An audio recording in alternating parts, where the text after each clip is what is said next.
projeto que eu apresento agora é coordenado pelo professor João Paulo, com colaboração dos professores Ricardo Breganon, Luiz Pivovar, André Moscato, Eber, William Nelson e pelo técnico de laboratório Gustavo.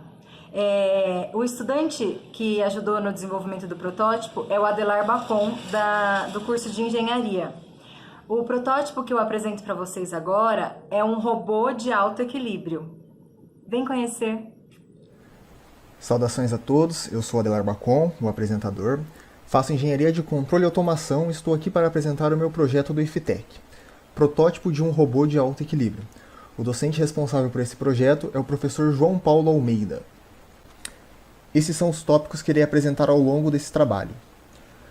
O robô de alto equilíbrio, objetivo do projeto, descrição do protótipo, sendo a instrumentação eletrônica e o princípio de funcionamento pretendido, os experimentos preliminares realizados, considerações finais e trabalhos futuros a serem feitos.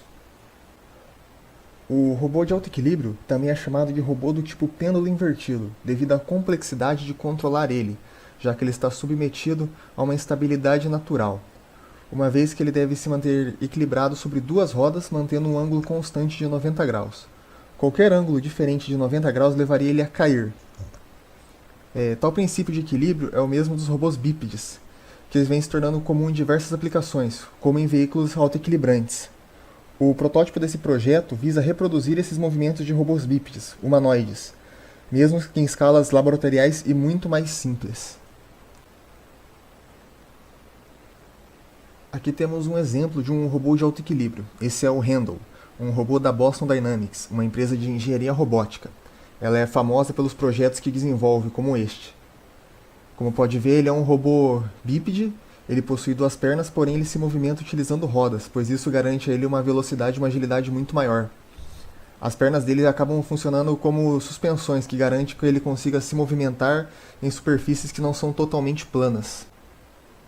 Os objetivos do projeto podem ser divididos em 3 tópicos. O primeiro é estabelecer uma estrutura mecânica para o robô, ou seja, desenvolver um chassi que vai levar os componentes do robô. O segundo tópico é a instrumentação eletrônica. Optamos por utilizar uma tecnologia baseada em Arduino, devido ao baixo custo e possuir uma tecnologia aberta, que não requer custos com softwares pagos. E por fim, vamos mostrar, através de experimentos, que o robô projetado é uma opção válida para futuros experimentos de controle, possibilitando que outros estudantes de engenharia possam utilizar o protótipo para experimentar seus códigos de controle. Bom, na descrição do protótipo temos algumas figuras ao lado para demonstrar o protótipo já construído. Como podem ver, temos uma alça para segurar ele. Logo em cima temos os conectores da fonte de alimentação. Abaixo temos os principais componentes dele, com exceção dos motores, que estão abaixo, ligados às rodas. Toda essa estrutura, com exceção das rodas, foi construída utilizando a impressora 3D do campus. Essa estrutura não foi feita a partir do zero, ela foi baseada em outros trabalhos da área, porém foram feitos alguns aprimoramentos com base em estudos feitos desse tipo de robô. Na instrumentação eletrônica temos os principais componentes adquiridos com os recursos do IFTEC, que são eles o sensor giroscópio e acelerômetro MPU-6050, que é responsável por nos passar dados como a orientação, direção, rotação, aceleração e inclinação do robô. O Arduino Nano, que recebe esses dados do sensor e também um algoritmo de controle. Optamos por utilizar o Arduino Nano devido ao seu tamanho reduzido e por ele possuir um desempenho muito próximo do Arduino Uno, que atualmente é o mais utilizado.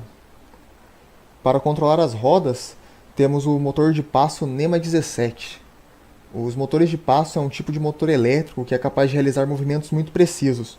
No caso do NEMA 17, ele consegue fazer movimentos de até 1,8 graus de rotação.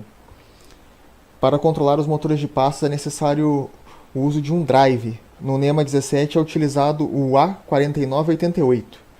E para alimentar todos esses componentes é utilizado uma fonte de alimentação de 12 volts. Bem, com a estrutura mecânica e a instrumentação que foram apresentadas, nós temos a pretensão do seguinte funcionamento para o robô. O Arduino vai receber os dados gerados pelo sensor, que por sua vez, através de um algoritmo de controle implementado a ele, fará o controle dos motores, por meio dos drives, como podem ver na figura abaixo. Essa figura é uma representação de controle em malha fechada. Aqui embaixo temos o sensor MPU6050, que manda os dados para o Arduino, que manda o controle para os drives que fazem a atuação dos motores. Para provar que esse protótipo está apto para receber experimentos de controle, foram realizados alguns experimentos preliminares, principalmente com o seu sensor, que está representado nessa primeira figura, junto com seus 3 eixos de orientação, X, Y e Z. No nosso protótipo, esse sensor foi posicionado em pé, por isso o eixo Z se encontra deitado e o eixo X se encontra em pé. Não existe nenhuma maneira correta de posicionar o sensor, a única coisa que muda é o referencial dos eixos de acordo com como posiciona. Aqui ao lado temos um gráfico que foi obtido através de um desses experimentos. Em preto temos a movimentação de rotação feita em torno do eixo X, em azul a rotação em torno do eixo Y e em vermelho a rotação em Z. A rotação no eixo Z nesse robô será nula, pois ele não possui nenhum mecanismo que possibilite ele rotacionar nesse eixo. Como podem ver no gráfico, há uma pequena rotação em torno do eixo Z. Isso é devido a esse experimento ter sido feito manualmente, já que o robô não possui nenhum algoritmo de controle implementado a ele. Porém, como já estamos conseguindo fazer a leitura do sensor, isso indica que ele já está apto a receber algoritmos de controle e a participar de experimentos. Apesar das limitações de acesso aos laboratórios devido à pandemia, o trabalho foi conduzido à distância, seguindo as normas de segurança. Assim conseguimos cumprir a confecção do protótipo. O próximo passo é a validação do protótipo como uma estratégia de controle. Como o robô já está apto a receber os códigos de controle, o próximo trabalho a ser realizado com ele é justamente isso. Vamos começar a implementar alguns algoritmos de controle visando o equilíbrio do robô. Outros trabalhos que podem ser realizados futuramente é adicionar uma complexidade maior ao controle dele, colocando objetos ou pesos sobre o robô que vão modificar o seu equilíbrio. Outro trabalho possível de se realizar com ele é dar a ele uma movimentação enquanto se equilibra, tornando ele um robô seguidor de linha ou uma movimentação por acionamento remoto. Inicialmente, agradecemos ao Instituto Federal do Paraná Campo de Jacarezinho pela oportunidade do desenvolvimento desse trabalho. Também agradecemos à comissão organizadora do IFTEC 2020. E um agradecimento especial aos colaboradores desse projeto, o professor Luiz Pivovar, professor Ricardo Breganon, professor André Moscato, professor Eber Moraes, professor William Alves e ao técnico de laboratório Gustavo Barbará. Muito obrigado a todos os envolvidos.